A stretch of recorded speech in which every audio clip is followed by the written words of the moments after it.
So good morning, Father Bryan. Good morning, Father Ricardo. It will be difficult for me to call you Father, though. People should know that. Absolutely, we've known each other for too long, so I think our whoever sees us will have to understand that we are long-term friends. You're a former student of mine, so I will be Bryan, you'll be Ricardo, and they'll see my collar and they'll remember I'm a priest. One thing I need to say from the start is that I have two academic claims for history.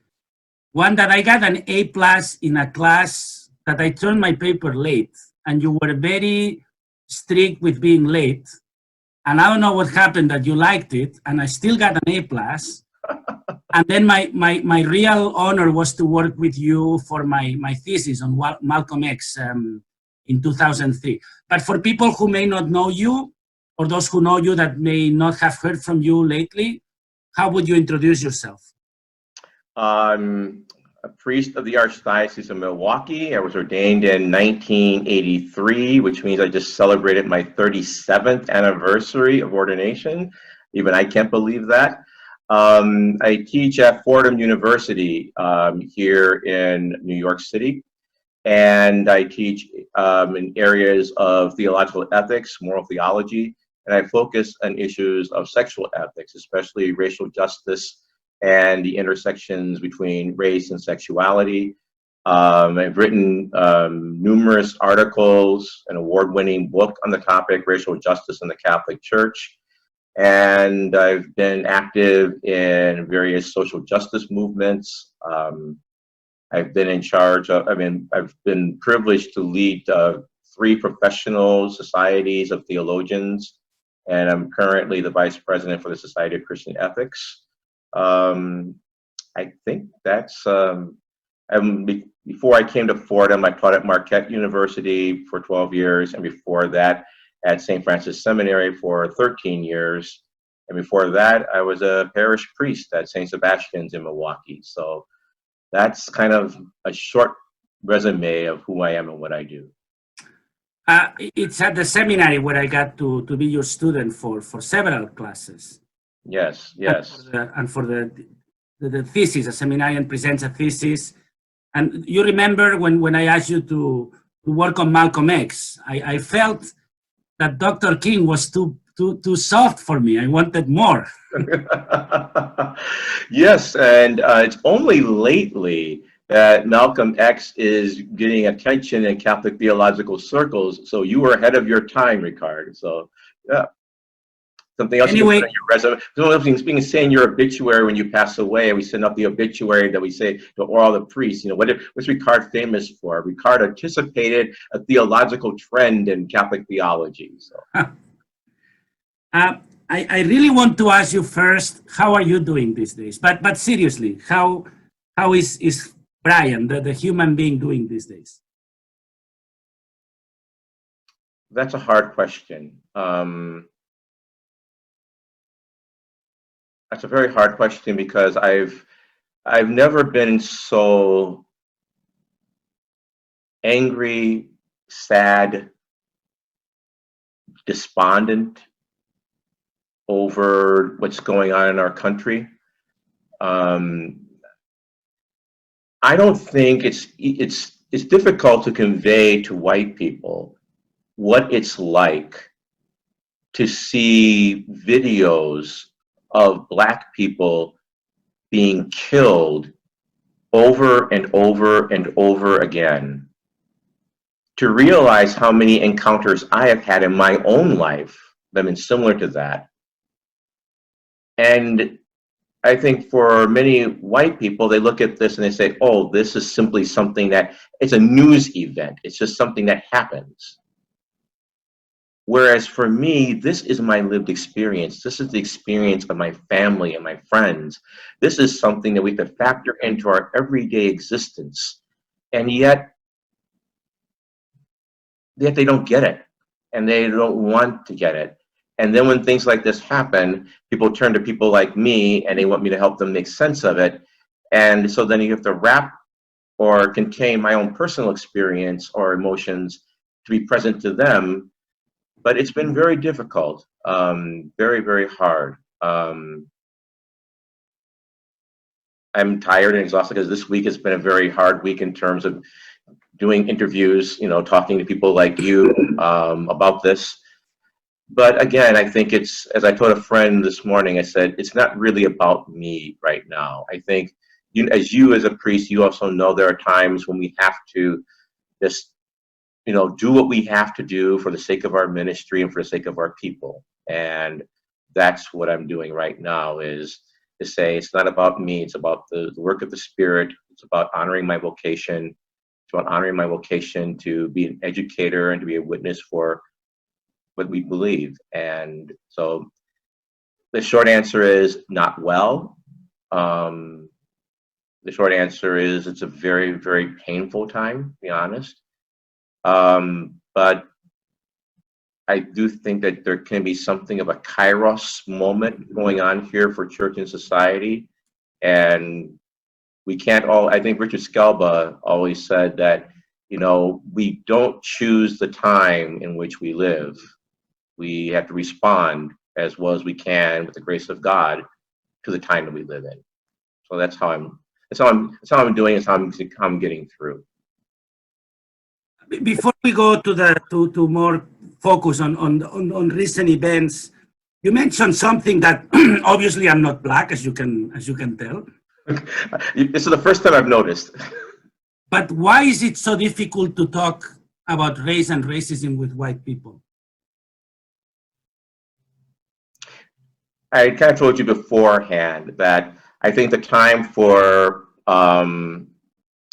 not saying comfortable truths has passed, that we have to be willing to say uncomfortable things if we're ever going to move beyond where we are in the country.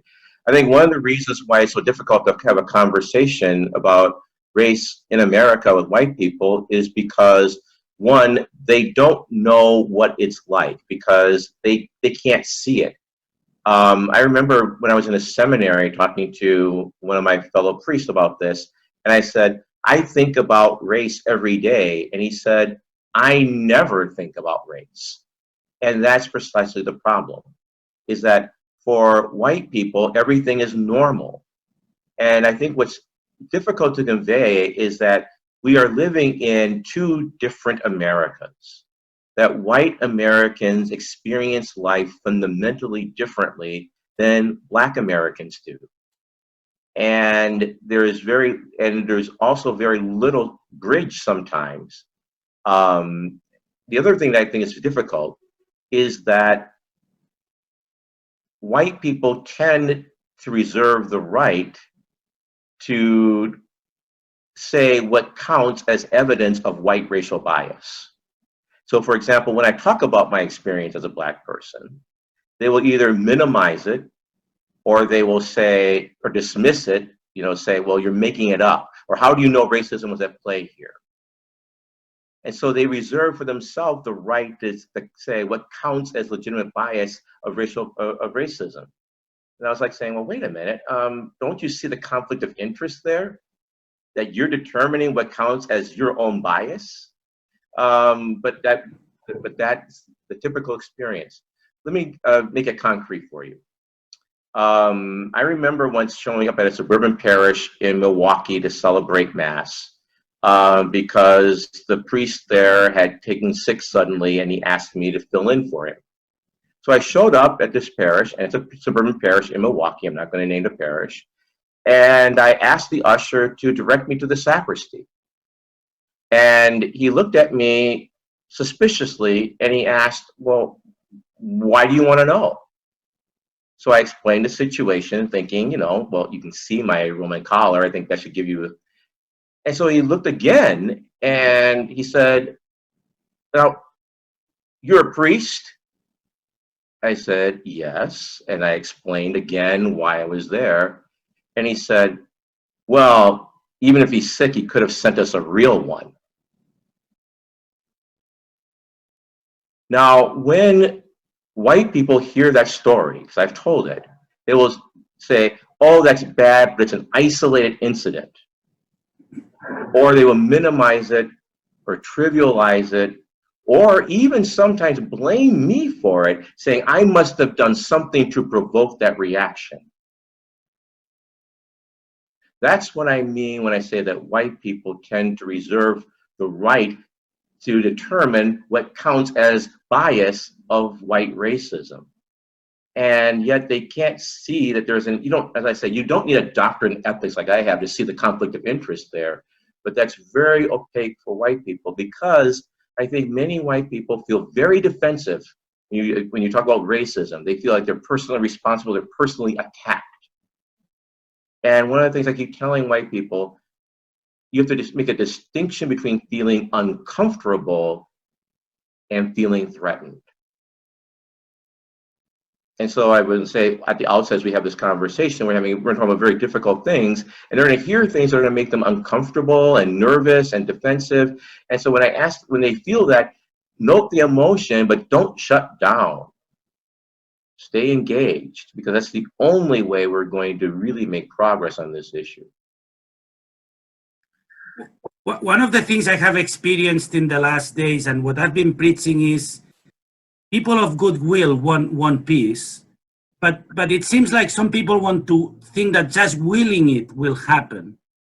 And there is a lot of work that we need to do. I suppose you agree. And there is wishful thinking about, oh, we are not divided, we are all one, we are all one human race. But then you try to explain, but this is what's happening, this is the reality. How would you help us to respond to that? I think that say that we're one human race is an aspiration, but it's not the reality. And by denying the truth, that further divides us. That we are never going to become one as long as we insist upon living in an illusion. And it's hard for people who think they're living in reality to accept that they're living in an illusion. I say that many white people are living in white bubbles of isolation. Now, whenever I say that, the first thing they're going to say is, well, black people can be just as racist as we are. And I want to say, yes, people of any race can act negatively toward each other. What's going on in America right now are people are protesting the fact that it's not simply a matter of an individual A acting against an individual B. We're talking about an entire system, an entire social reality that is geared to the favor of white Americans and not to African Americans. And that's the difficult stumbling block. And that's the reason why in the National Catholic Reporter piece, that I'm sure we're going to talk about later, that I talked about the assumptions of whiteness, and I try to make those assumptions visible and to say, we all know how the system works, but we don't want to admit how it works. And yes, that would be my next question. What would be about the great article you wrote in the National Catholic Reporter. The focus is the death of George Floyd, Mr. George Floyd, but then you look at Amy Cooper, like the way to find the key to understand what's going on, correct? Yes, yes. That article, I deliberately chose to focus on Amy Cooper, and for your listeners who aren't aware of the situation, let me refresh them.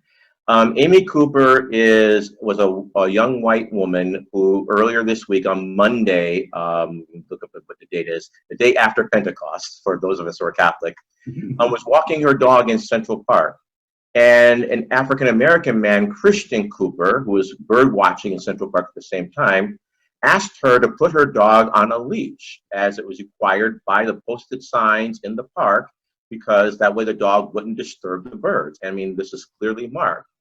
She told him that if he didn't leave her alone, she was going to call the police and say an African-American man is threatening me. And then she did just that. And Christian Cooper records the whole event on his cell phone. She says, help, send help immediately. There's an African-American man and he's threatening me. She leads with, there's an African-American man, clearly identifying him as an African-American, as a black man. And then, so the police arrive and both of them had left by that point.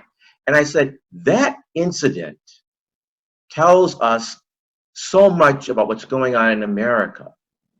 And I said, because we all know what was happening there. She assumed that her lies would be more credible than his truth. She assumed that the police would believe her over him. She assumed that a black man had no right to tell her what to do, and she assumed that the police would agree with her. She assumed that if he had protested, he would be seen as playing the race card, but she would never be accused of playing the race card, because white people are never accused of playing the race card when talking about race or using it to their advantage. And I said, she knew what she was doing, and we know what she was doing because we can hear, we read the situation, and we know exactly what's happening. So the question is, how do we know?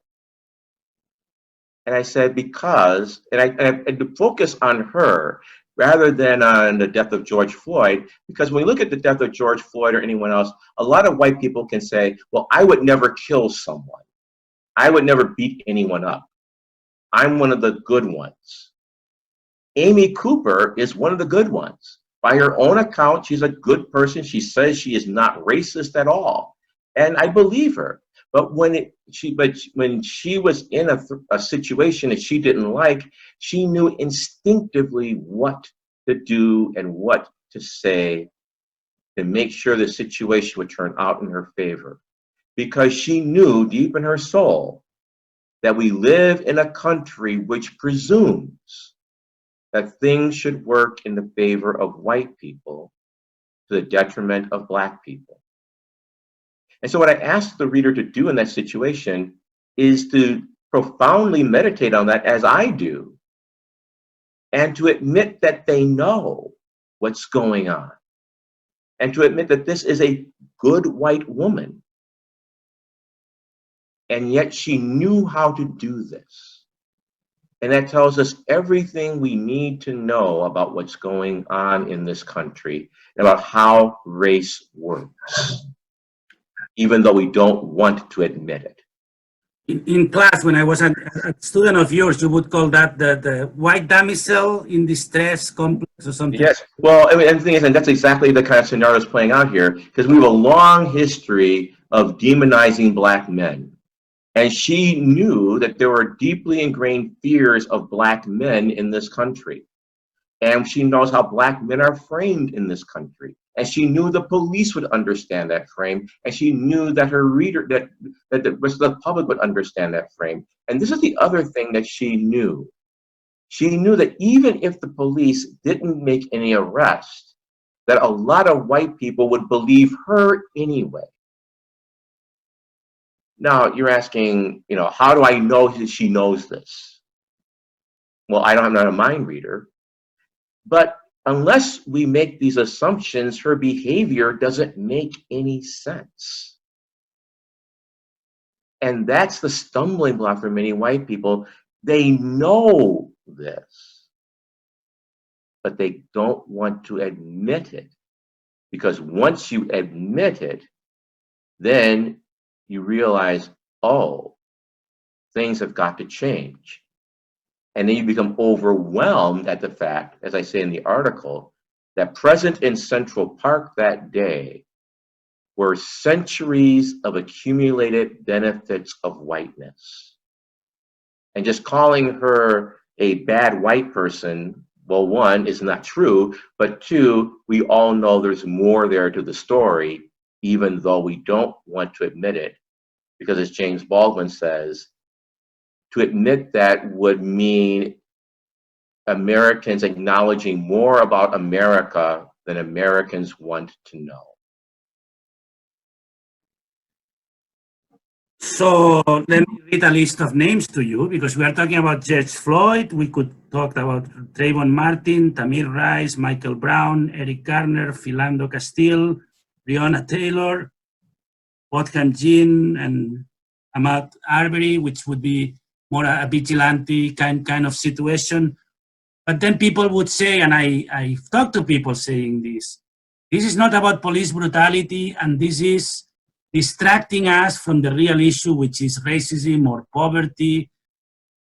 But you look at this list, you cannot be in your apartment eating ice cream, you cannot be watching birds, you cannot be... You cannot be sitting on a swing in a park playing with a toy gun. As Tamir writes, to me, I remember, this is when I was still in Milwaukee, waking up in the middle of the night and I was sobbing, and I don't even know why. I mean, that's not me usually, but I was thinking, here is a 10-year-old boy sitting in a swing in a park playing with a toy gun like kids do.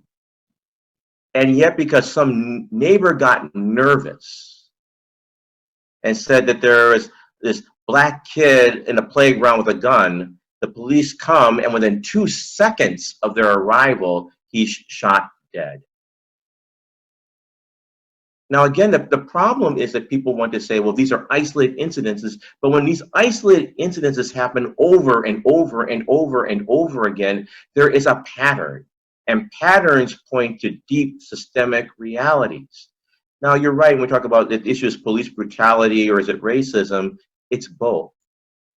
Because this kind of police brutality is not experienced by white people as it is by black people. This is the problem, that these are patterns, and these are experiences that white Americans never experience.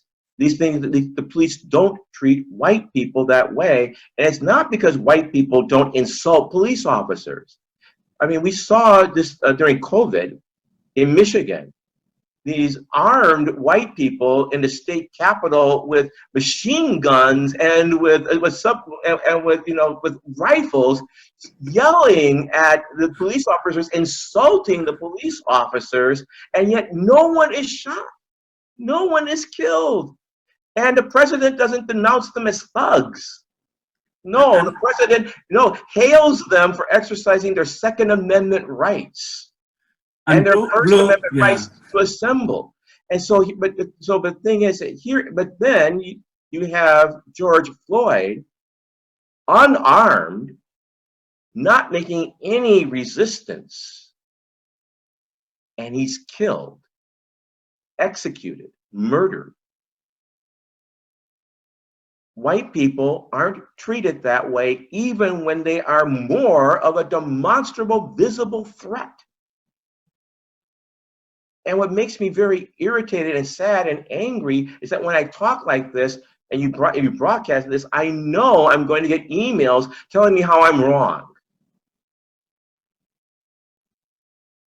Because again, if we face the truth of what's going on, then we have to change what's going on. And changes can be very difficult.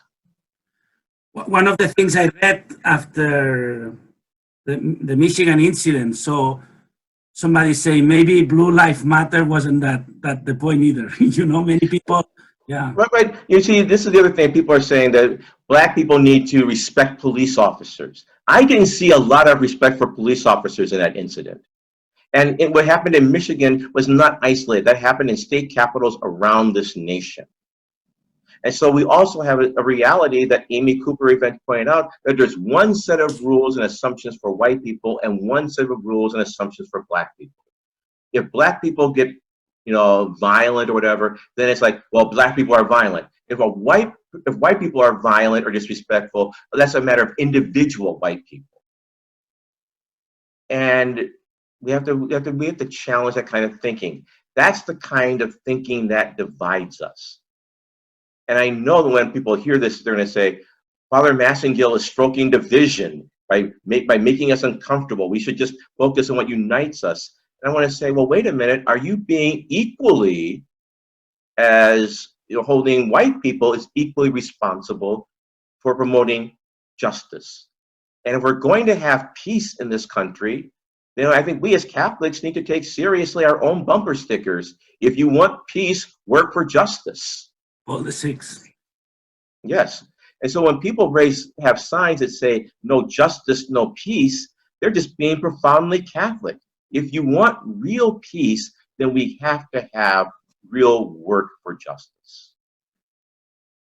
One of the problems I see that I wanted to to ask you about is that we are in a post-truth era. For instance, yesterday I saw a video, I watched a video and I read an article claiming that the media was driving this, the politically correctness, because there is as many deadly encounters with white people and everything. First of all, the data in the article and in the video was wrong. I went deeper and I went to check the percentages and everything, and the math wasn't right. That's right. True.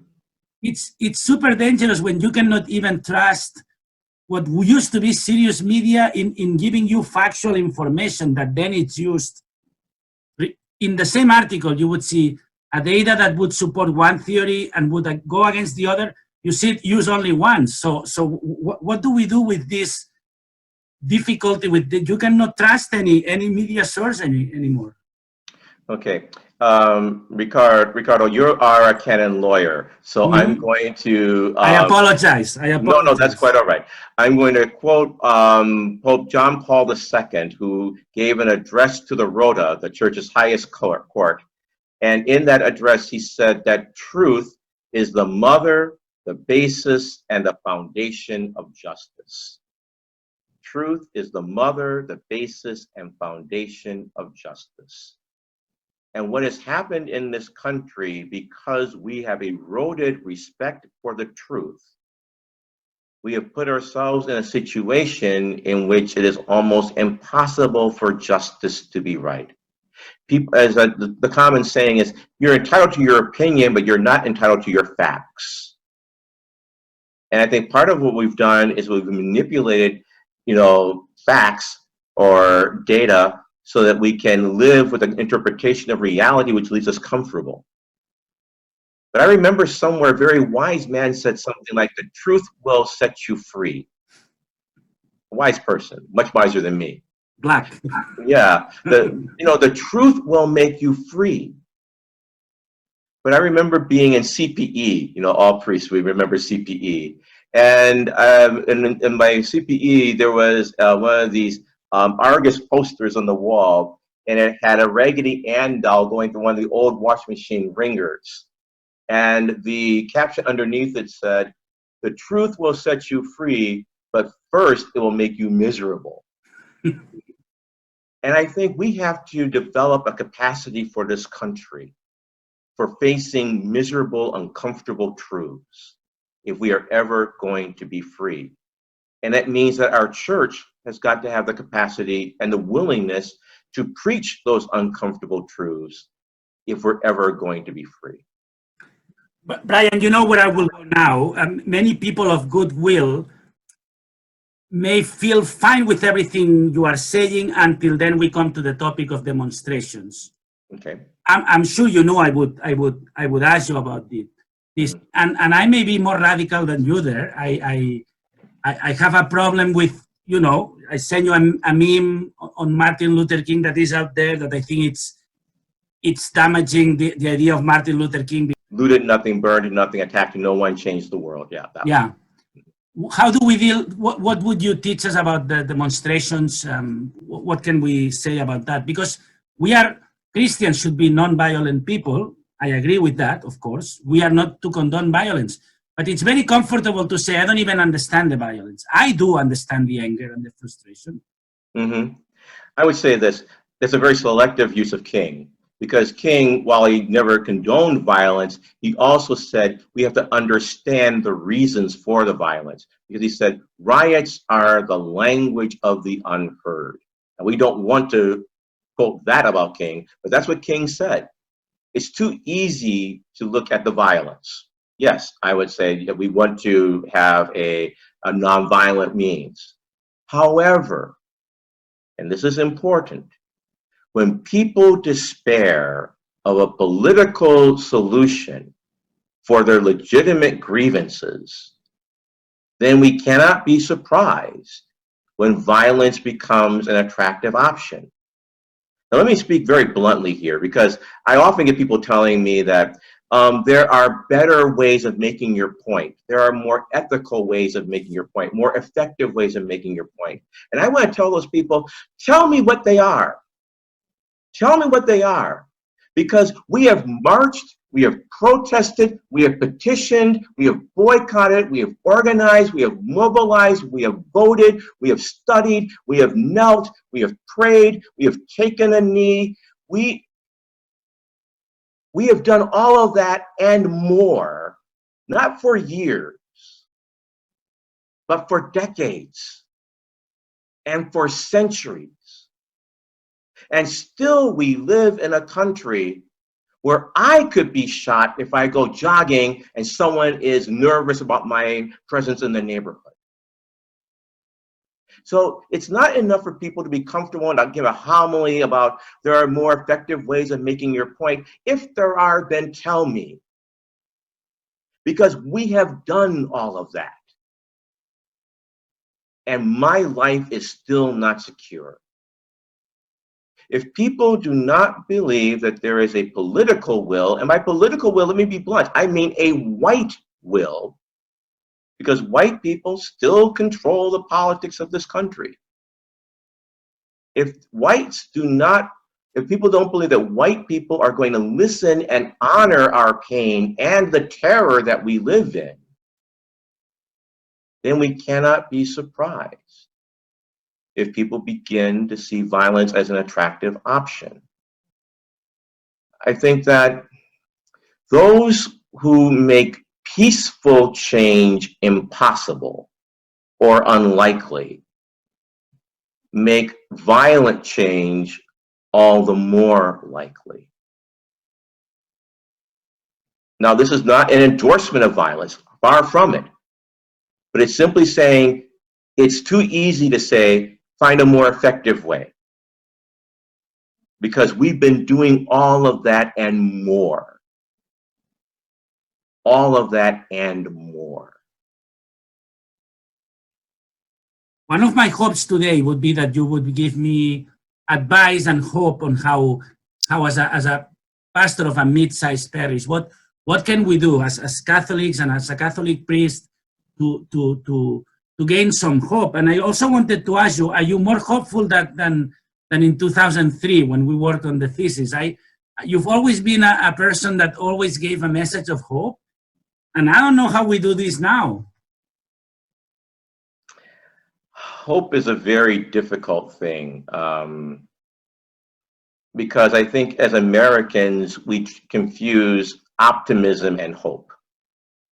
You know, optimism is the belief that good always triumphs over evil, and sooner rather than later, that the good guy always wins. I mean, it's the thing we as Americans are conditioned to because we see it play out in all of our soap operas and dramas, that no matter how bad things are, we know by the end of the hour or the end of the half-hour TV program that everything will be resolved and the good people will win.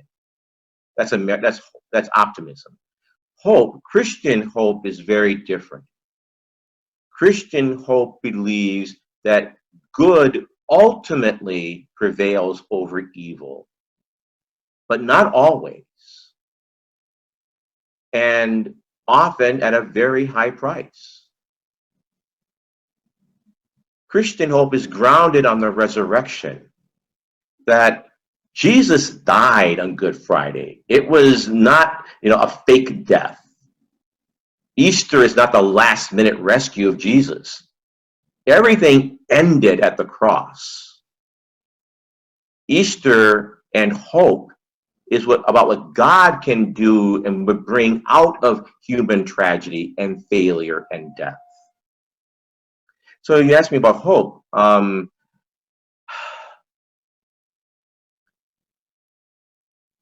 We're in a very difficult moment, but what gives me hope is that I look at the demonstrators and the composition of the demonstrations.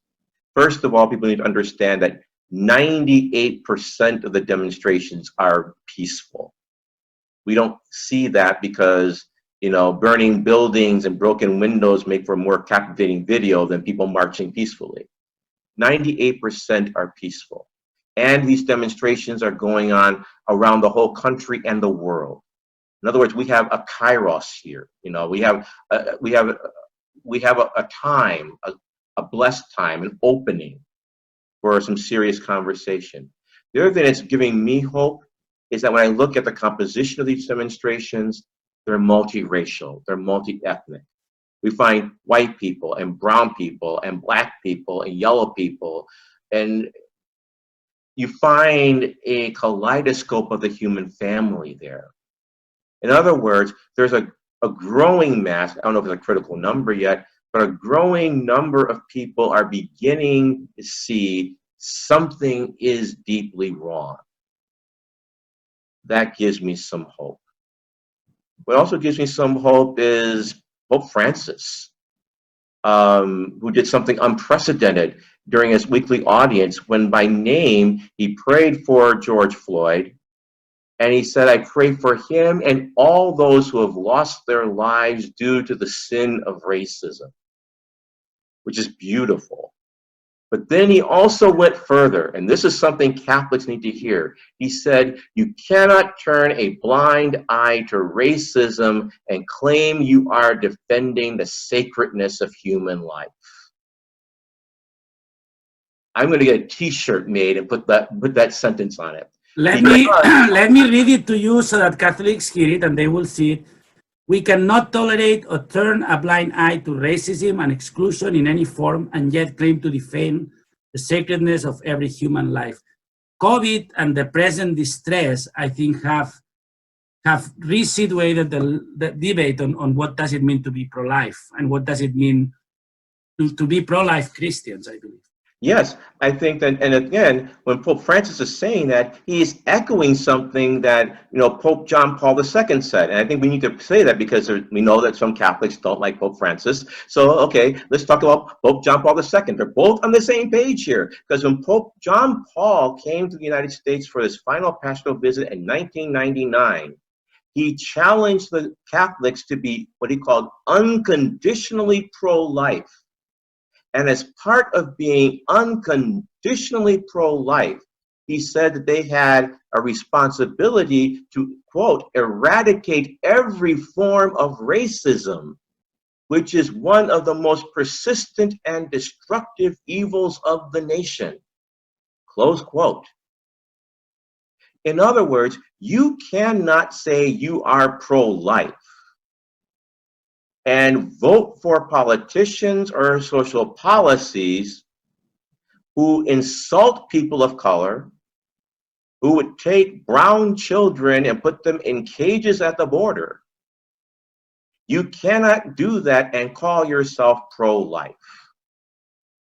I think it is beyond time for Catholics to have a deeper, wider, truer understanding of what it means to be pro-life.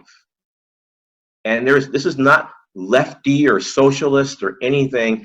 This is the teaching that Pope John Paul II, a saint, has said. This is something Pope Francis has said.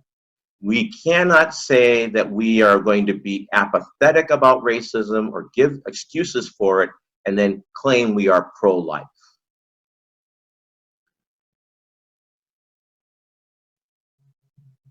So now, as a Catholic priest speaking, a senior Catholic priest. A senior, I don't become senior till I retire. An elder Catholic priest speaking to a younger, accented priest.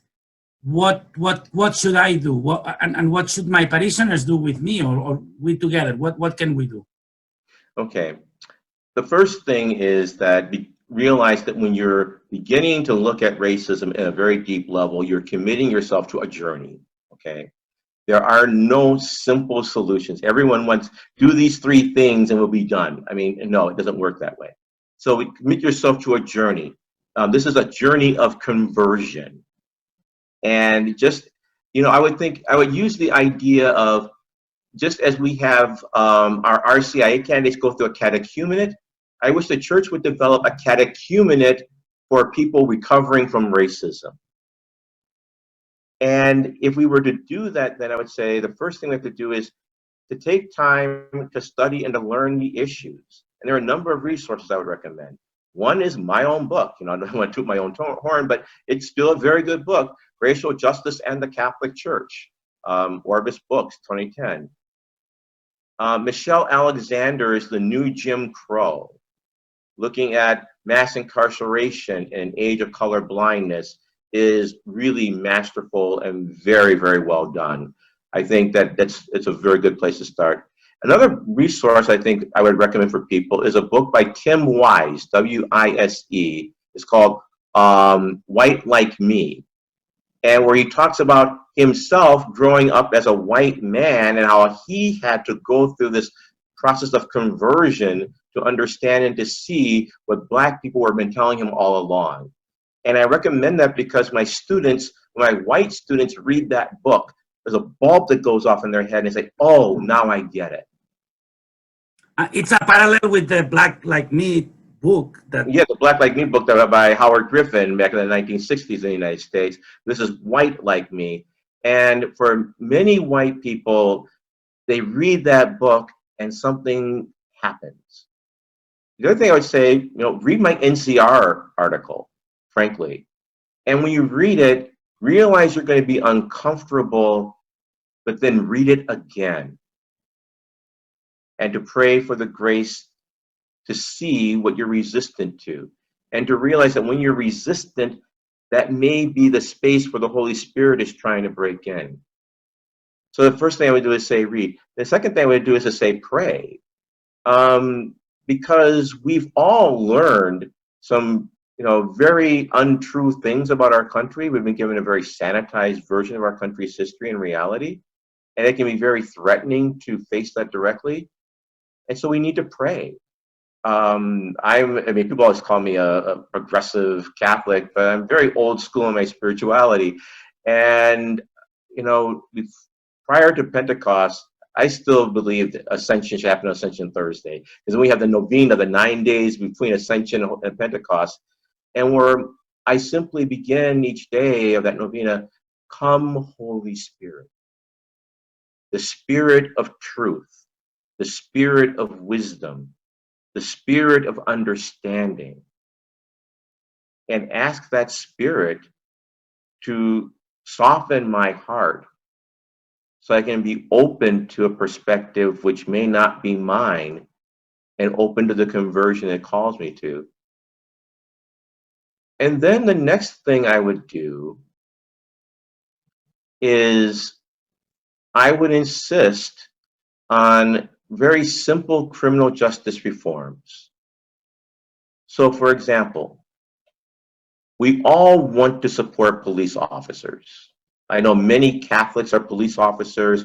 Many Catholics have spouses or family members who are police officers.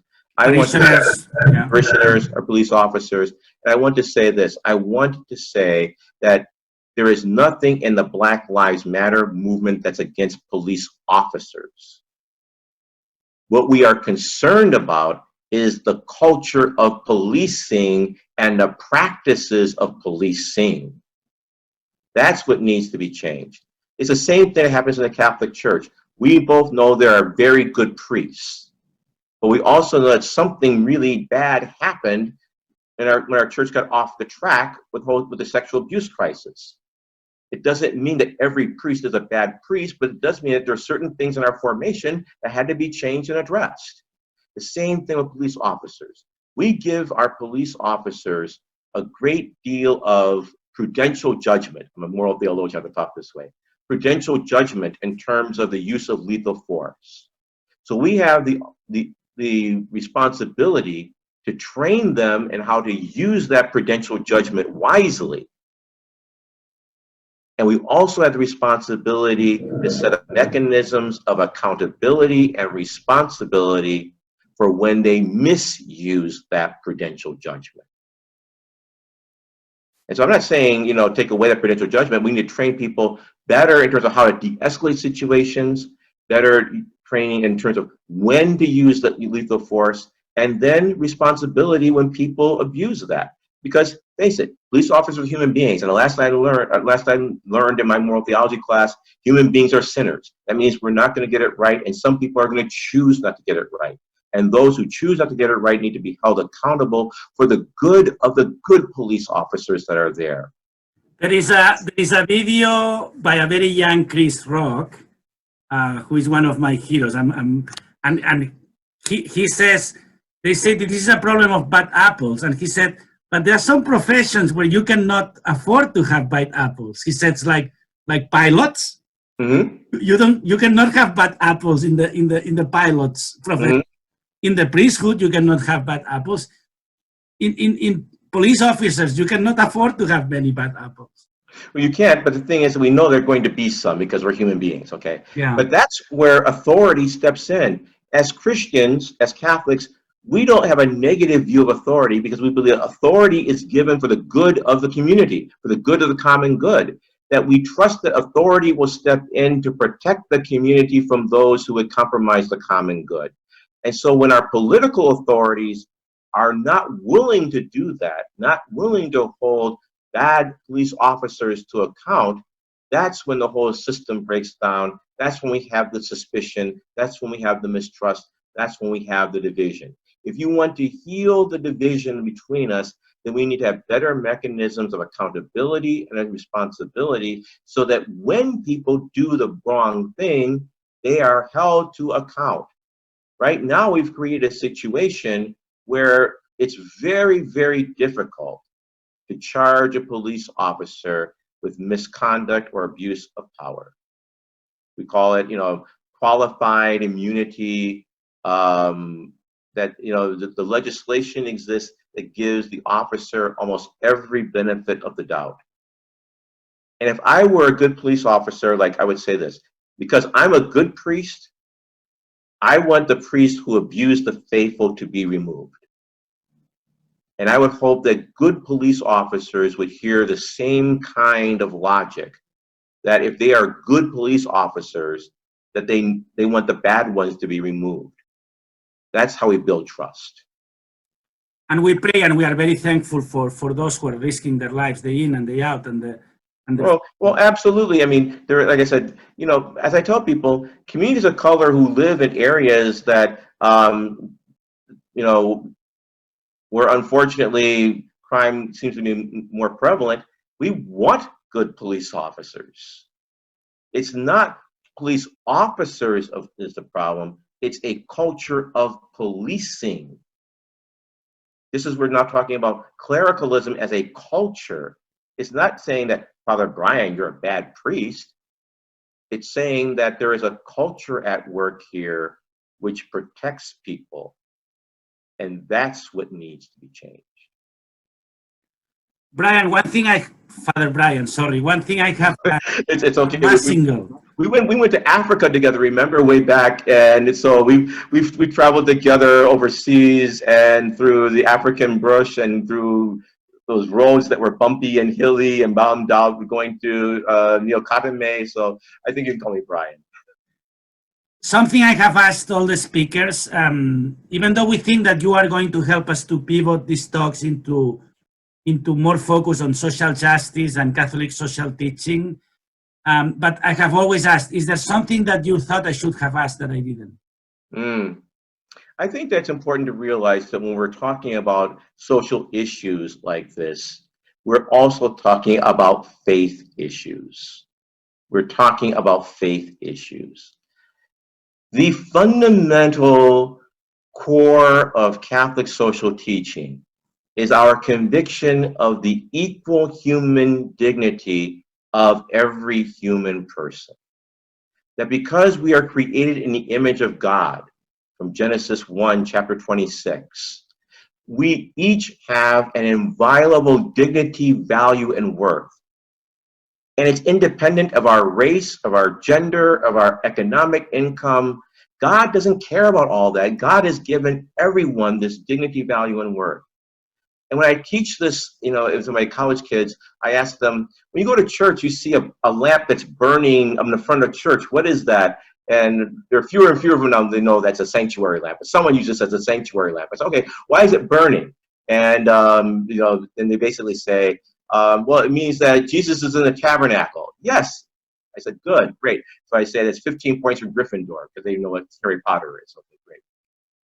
I said, the way to understand Catholic social teaching is that every human being has a sanctuary lamp burning in front of them. That when we are in the presence of another human being, we are in the presence of something that is sacred. And it's our obligation to create a society where that dignity, value, and worth can flourish. That's what Catholic social teaching is, and that comes from the core of our faith.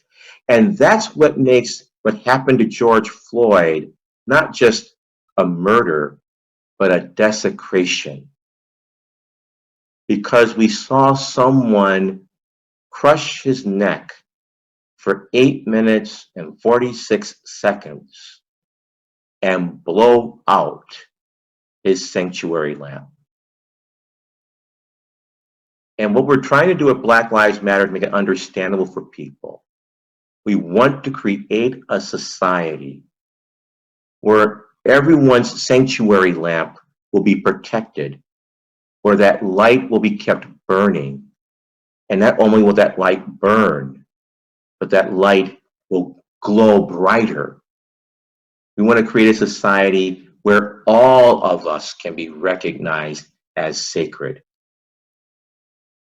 People want to say all lives matter. Well, yeah, I believe that too, but all lives won't matter until Black lives matter. When Black people's sanctuary lamps are just as valuable as anyone else's, just as equal as anyone else's, that's our faith. I'm not doing this because I'm a Black person. I'm doing this because I'm a Christian and I'm a Catholic. That's why we should be involved in this. That's why we should be concerned about this. Amen. Thank you. I propose that we leave it there because I don't think anything you could say would be better than the last 3 minutes what you said. Well, And I'm very thankful that you took time to do this. Sure. Those who watch it with a joyful spirit despite everything, and that they are able to, and I put myself on that group, that we are able to learn and take the steps that you advise us to take so that we can be a better church and a better society. Well, thanks.